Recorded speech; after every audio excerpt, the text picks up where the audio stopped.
नमस्कार छात्रों, संस्कृत ज्ञान चैनल में आपका स्वागत है और मैं हूँ श्रीमती सीमा श्रीवास्तव।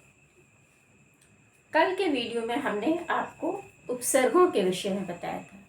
उपसर्ग किसे कहते हैं, उपसर्ग का सूत्र क्या है, उपसर्ग की परिभाषा क्या है और उसके बाद उपसर्गों की संख्या बताई थी। ठीक है, अब उसके बाद हम टेट पाठ्यक्रम की श्रृंखला की अगली कड़ी में अब आज हम आपको समास के बारे में बताने जा रहे हैं। ठीक है, कि समास क्या होता है।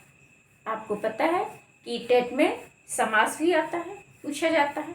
आपके पाठ्यक्रम की चीज़ है, कुछ बाहर से नहीं बता रहे हैं। ठीक है, तो अब उसी समास को जो कि आपके पाठ्यक्रम के अंतर्गत आता है उसको ही हम बहुत सरल आसान शब्दों में बताने जा रहे हैं। ठीक है, अब देखिए समास क्या लिखा है हमने ब्लैक बोर्ड पर, समास। ठीक, अब सबसे पहले ये जानिए कि समास शब्द बना कैसे। ठीक, समास शब्द कैसे बना, उसमें क्या क्या लगा, कौन सी धातु है, कौन सा प्रत्यय है, कौन सा उपसर्ग है, क्या क्या लगा, तब जाके समास शब्द बना। ठीक है, तो सबसे पहले हम समास शब्द की व्युत्पत्ति के विषय में अध्ययन करेंगे कि समास शब्द कैसे बना। अब देखिए समास शब्द कैसे बना, इसमें क्या है, सम उपसर्ग है। कौन सा उपसर्ग है, सम। देखिए हमने लिख दिया है, समास में कौन सा उपसर्ग है, सम उपसर्ग लगा है, सम। ठीक, चार ऑप्शन दे दे कि समास शब्द में प्रयुक्त उपसर्ग है। ठीक, सम, अस, क्री, घय, कुछ भी दे दे चार ऑप्शन, तो आप किस पर टिक करेंगे, सम पर। समास शब्द में कौन सा उपसर्ग लगा है, सम। सम उपसर्ग और धातु क्या है, अस। कौन सी धातु है, अस। और कौन सा प्रत्यय है, घय। ठीक, फिर से देख लीजिए, समास शब्द में उपसर्ग क्या है, सम, धातु क्या है, अस, और प्रत्यय कौन सा है, घय। तो समास शब्द सम उपसर्ग पूर्वक अस धातु एवं घय प्रत्यय के योग से बना है। ठीक, समास शब्द में फिर से बता रहे हैं, समास शब्द में उपसर्ग कौन सा है, सम, धातु क्या है, अस, और प्रत्यय क्या है, घय। ठीक, तो समास शब्द सम उपसर्ग पूर्वक अस धातु एवं घय प्रत्यय के योग से बना है, निर्मित है। ठीक, तो ये तो हो गई समास शब्द की व्युत्पत्ति। ठीक, अब समास का मतलब क्या है, समास का सूत्र क्या है।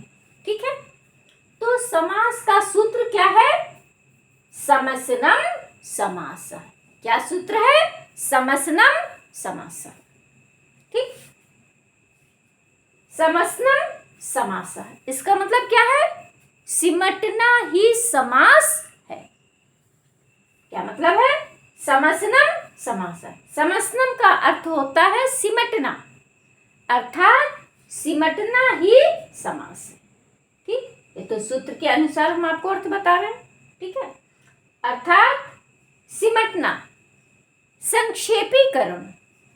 समास शब्द का शाब्दिक अर्थ होता है संक्षेपीकरण। कहीं संस्कृत में संक्षेपीकरण की बात आती है, उसको अनुवाद करने के बाद तो उसको हम समास कह देते हैं। ठीक है, तो समास का मतलब ही है क्या, संक्षेपीकरण। ठीक, अब देखिए, अब फिर से हम बता रहे हैं। ठीक है, अब सम उपसर्ग, उपसर्ग तो सम है, सम उपसर्ग का मतलब क्या होता है, सम माने सम्यक, सम माने सम्यक, और सम्यक माने खूब अच्छी प्रकार से। सम्यक का मतलब क्या होता है, खूब अच्छी प्रकार से, माने भली भांति, कहीं से कोई भी कमी ना रह जाए, उसी को हम सम्यक कहते हैं, अच्छी प्रकार से। और अस माने होता है रखना, अस माने रखना। तो जो समास की व्युत्पत्ति है उसके अनुसार उसका अर्थ क्या निकलता है कि भली भांति या सम्यक प्रकार से रखना। ठीक, अब सम्यक प्रकार से रखना, ठीक है। अब किसको रखना? कोई वस्तु सामान तो है नहीं कि उसको हम सहेज के संभाल के बक्से में रखेंगे। तो सम्यक प्रकार से भली भांति से रखना। अब किसको रखना? पदों को रखना। किसको रखना? पदों को रखना। तो भली भांति पदों को रखना। ठीक, अब कैसे रखना? कि ऐसे रखना कि उनके आकार में कमी आ जाए। समास का मतलब भली प्रकार से पदों को रखना। और कैसे रखना? कि उनके आकार में कमी आ जाए लेकिन अर्थ में कहीं से कोई भी परिवर्तन ना हो। ठीक, क्या कह रहे हैं कि समास आप जानते हैं, सबसे पहली चीज जान लीजिए कि समास हमेशा पदों के मध्य में होता है। ठीक है, और पद भी कैसे हो? समर्थ होने चाहिए। ठीक है, तो हमेशा जो समास होता है पहली चीज पदों के मध्य होता है, और पद भी कैसे हो? समर्थ पद होने चाहिए, असमर्थ पद नहीं होने चाहिए। तो अब ये क्या कह रहे हैं कि भली भांति पदों को रखना। और कैसे रखना? कि उनके आकार में तो कमी आ जाए किंतु उनके अर्थ में कहीं से कोई परिवर्तन ना। ठीक, तो अब हमने बताया कि समास हमेशा पदों के मध्य, जैसे संधि हमेशा दो वर्णों के मध्य में होती है, वैसे ही याद रखिएगा समास हमेशा दो पदों के मध्य में होता है। दो से कम पद नहीं होने चाहिए। यदि दो से कम पद होंगे तो समास नहीं होगा। दो से अधिक हो सकते हैं लेकिन दो से कम नहीं हो सकते। ठीक है, दो से अधिक हो सकते हैं, 3 हो सकते हैं, 4 हो सकते हैं, लेकिन 2 से कम नहीं होते। तो अब जो समास के जो पद हैं उनको हम इस प्रकार से रखें कि उनके आकार में कमी, जैसे 4 पद हैं तो उनके आकार में कमी आ जाए लेकिन अर्थ ज्यों का त्यों रहे, अर्थ में परिवर्तन ना हो। यह इसकी शर्त उन्होंने रख दी कि उसके आकार में तो कमी आ जाए लेकिन अर्थ में कहीं से कोई परिवर्तन ना हो। और उसी चीज को सूत्र में कर दिया समसनम समासा, अर्थात सिमटना ही समास है। ठीक, किसका सिमटना? 2 या 2 से अधिक पदों का सिमटना। और कैसे सिमटना? कि उनके आकार में कमी आ जाए लेकिन अर्थ में कहीं से कोई परिवर्तन ना हो। ठीक है, तो इस प्रकार से ये तो समझाने की बात हुई।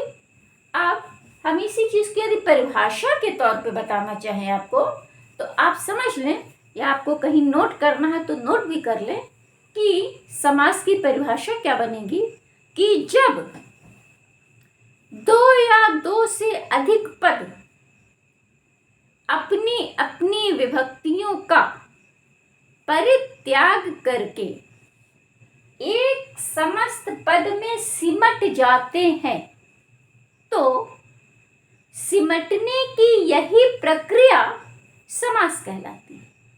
ठीक है, अब ये तो हो गई समास की परिभाषा। ठीक है, तो हम आपको बताना चाहेंगे कि जो प्रक्रिया हुई, पदों को समेटने की जो प्रक्रिया है उस प्रक्रिया को समास कहते हैं। याद रखिएगा कि पदों को हम जिस प्रक्रिया से समेटते हैं वो प्रक्रिया समास कहलाती है। ठीक, तो इस प्रकार से आप समझ गए होंगे।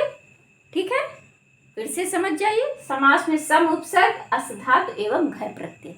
ठीक, सम का मतलब अच्छी प्रकार से, अस माने होता है रखना, भले प्रकार से रखना। किसको रखना? पदों को रखना। ठीक, कैसे रखना? कि उनके आकार में कमी आ जाए लेकिन अर्थ में कहीं से कोई परिवर्तन ना हो। ठीक, सूत्र भी उन्होंने बता दिया। क्या समास का सूत्र क्या है? समसनम समास, अर्थात समसनम माने सिमटना ही समास है। किसका सिमटना? 2 या 2 से अधिक पदों का सिमटकर एक समस्त पद बन जाना। ठीक, और ये काम जिस प्रक्रिया के माध्यम से होता है वो प्रक्रिया समास कहलाती है, याद रखिए। ठीक है। अब जैसे मान लीजिए हम कह दें कि जितेंद्रिय,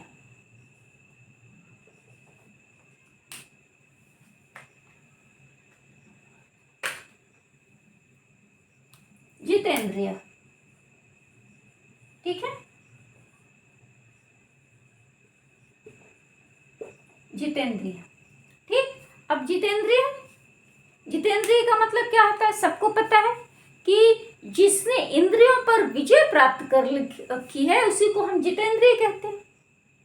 ठीक। जितेंद्रिय, आपसे कोई पूछता है, कोई कहता है कि जितेंद्रिय कहीं शब्द आपको लिखा हुआ मिल जाता है या कोई कहता है, बोलता है, तो आप तुरंत समझ जाते हैं जितेंद्रिय का मतलब क्या है। जिसने इंद्रियों को जीत रखा है वो जितेंद्रिय है। ठीक। तो जितेंद्रिय, ठीक है, ये हो गया हमारा क्या, समास। ठीक है। और विग्रह हम करते हैं तो क्या निकलता है, जितानि इंद्रियाणि येन सह। ठीक है। जितानि इंद्रियाणि येन सह।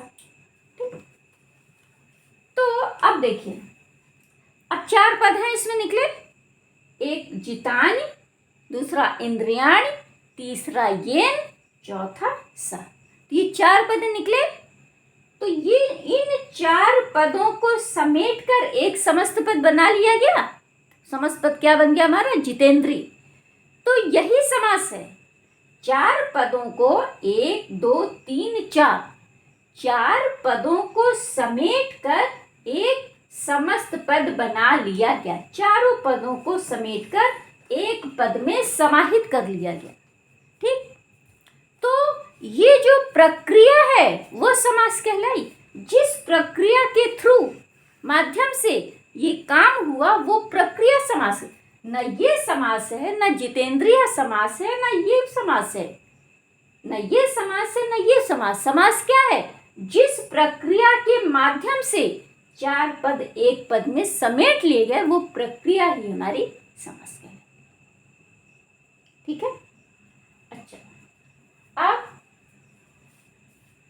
थोड़ा सा इंग्लिश में भी थोड़ी सी बता दें। जिस छात्रों को इंग्लिश का ज्ञान होगा उनको समझने में बहुत आसानी रहेगी।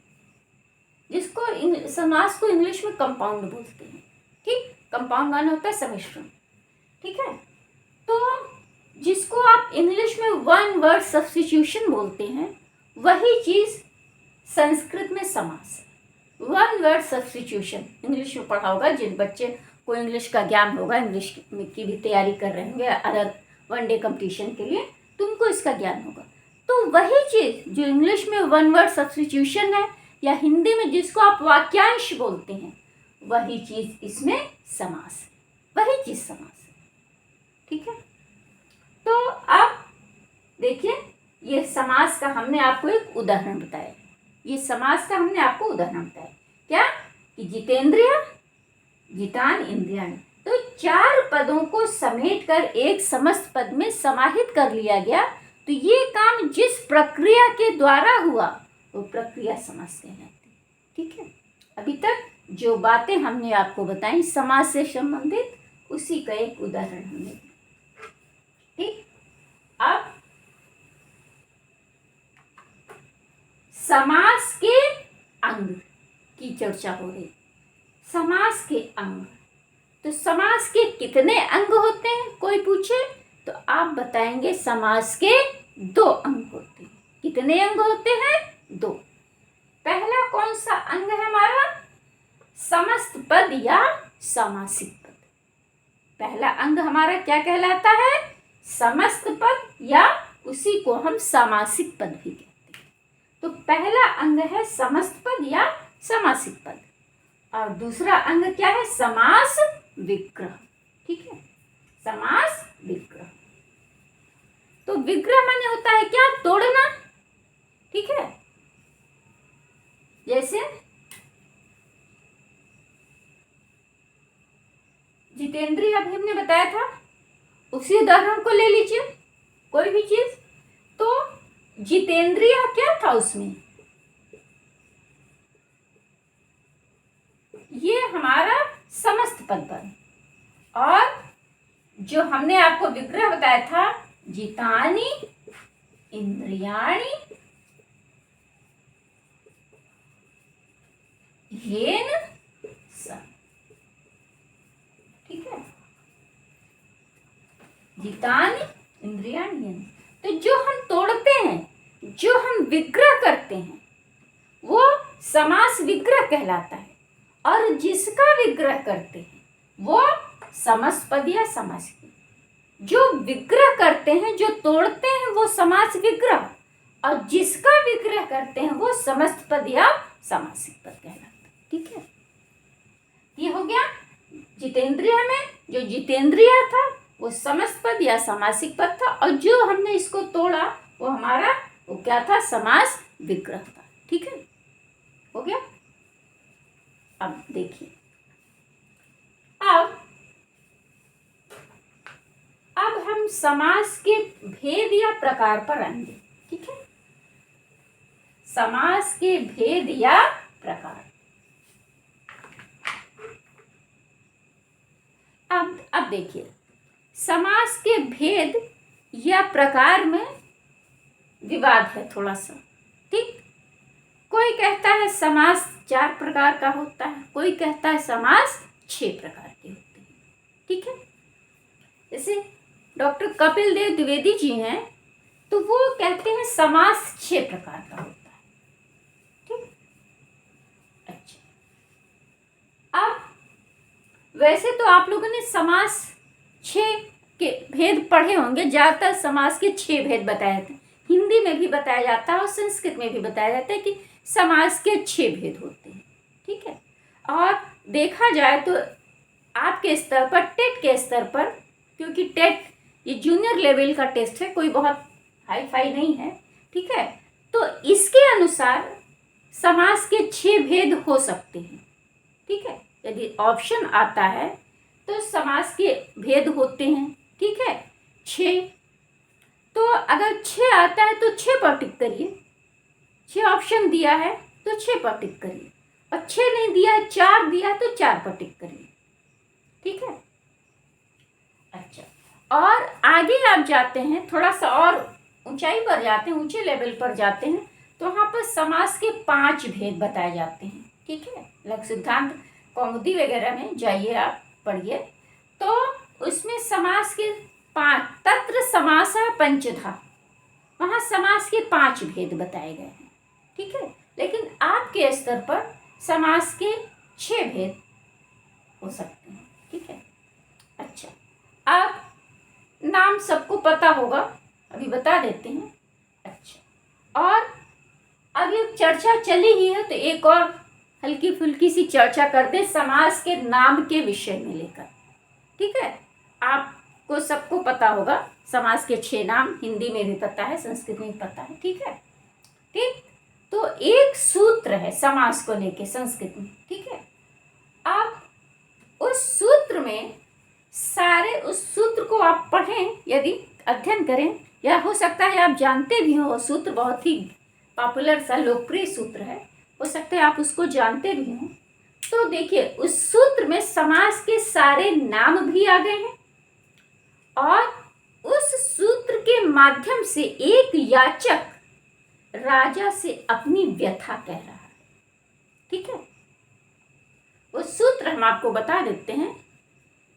कह रहा है याचक, ठीक, द्वंद्व दिगुरपि चाहम मद गेहे नित्यम अव्ययी भावा, ठीक।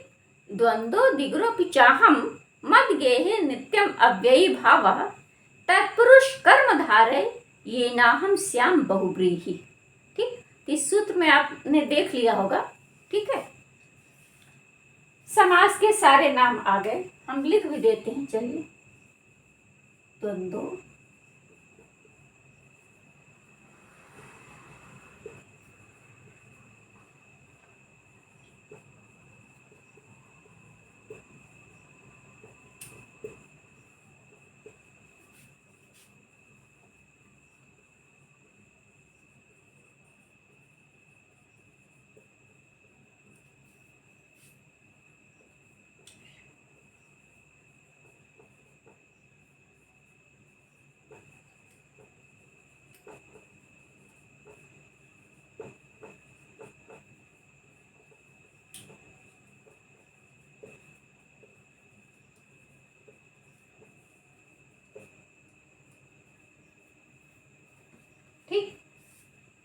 देखिए ब्लैक बोर्ड पर हमने लिख दिया है, द्वंद्व द्विगुरपि चाहम मद गेहे नित्यम अव्ययी भाव तत्पुरुष कर्म धारये ये नाहम श्याम बहुब्रीहि। ठीक, अब देखिए, ठीक है, एक याचक है, वो राजा से अपनी व्यथा कैसे कह रहा है, सूत्र के माध्यम से अपनी व्यथा बता रहा है। इसका दो अर्थ है, देखिए इसमें नाम भी आ गए सारे, और एक याचक राजा से अपनी याचना कर रहा है। क्या कर रहा है कि द्वंद्व माने होता है जोड़ा, सबको पता है। मैं द्वंद्व हूँ अर्थात दो हूँ। कौन कौन दो हूँ? मैं और मेरी पत्नी। मैं द्वंद्व हूँ, ठीक, कौन? मैं और मेरी पत्नी। और द्विगुरपि, द्वि माने दो, गु माने गाय। मैं द्वंद्व हूँ और मेरे द्विगुरप, दो गाय भी है मेरे पास। और मद गेहे मेरे घर में नित्यम हमेशा अव्ययी भाव बना रहता है, कुछ खर्च नहीं होता। खर्च कहाँ से होगा? जब होगा पैसा तब तो खर्च होगा, अर्थात मेरे पास कुछ भी नहीं है। मेरे घर में हमेशा अव्ययी भाव बना रहता है, मेरे घर में कभी कुछ खर्च नहीं होता। खर्च इसलिए नहीं होता कि मेरे पास खर्च करने के लिए कुछ है ही नहीं, द्रव्य ही नहीं है। तो तत्पुरुष कर्म धारे, हे तत्पुरुष, राजा से कह रहा है कि हे पुरुष, हे महान पुरुष, कर्म धारे, ऐसा कर्म करो, कर्म धारे, ऐसा कर्म करो, ये ना हम, ये माने जिससे मैं, अहम माने मैं, जिससे मैं बहुव्रीहि श्याम, श्याम माने हो जाऊं, क्या हो जाऊं, कैसा हो जाऊं? बहुव्रीहि, बहुत अधिक धान्य वाला हो जाऊं। ठीक, ये समास का अर्थ था, हल्का फुल्का मनोरंजन के तौर पे।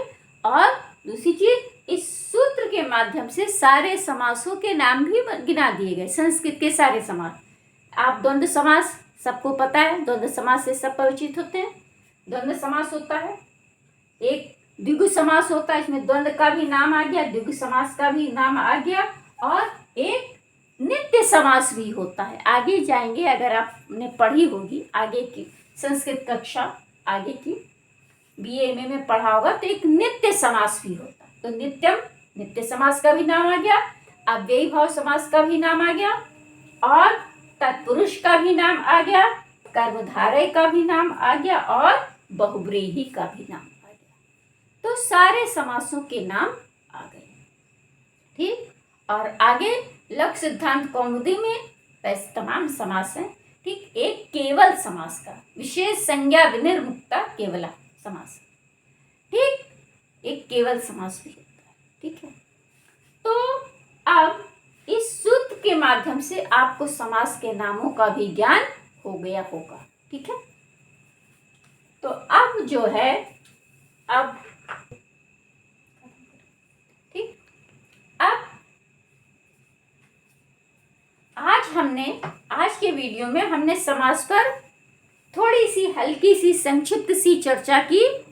उम्मीद करते हैं कि आपको ये चीज़ समझ में भी आ गई होगी, और कल हमारे वीडियो से जुड़े रहिएगा, बने रहिएगा। कल हम समास के भेद, ठीक है, समास के जो भेद होते हैं, जो प्रकार होते हैं, उनके एक एक प्रकार पर विस्तृत चर्चा करेंगे। ठीक है, समास का सूत्र बताएंगे, उसकी परिभाषा बताएंगे, उसकी विशेषताएं बताएंगे, उसके उदाहरण बताएंगे। ठीक है, तो अब आप जुड़े रहिएगा। ठीक है, और आज के हम अपने इस वीडियो को यहीं पर समाप्त करते हैं, विराम देते हैं। ठीक है, तो उम्मीद करते हैं कि आपको हमारी ये चीज़ अच्छी लगी होगी, समझ में आई होगी, और आप लोग कृपया कमेंट में लिखा करिए जो भी दिक्कत हो, समस्या हो। ठीक है, और हमारे चैनल को आप सब्सक्राइब करिए। ठीक है, लाइक करिए। ठीक, और आज के हम इस वीडियो को यहीं पर समाप्त करते हैं। जय हिंद,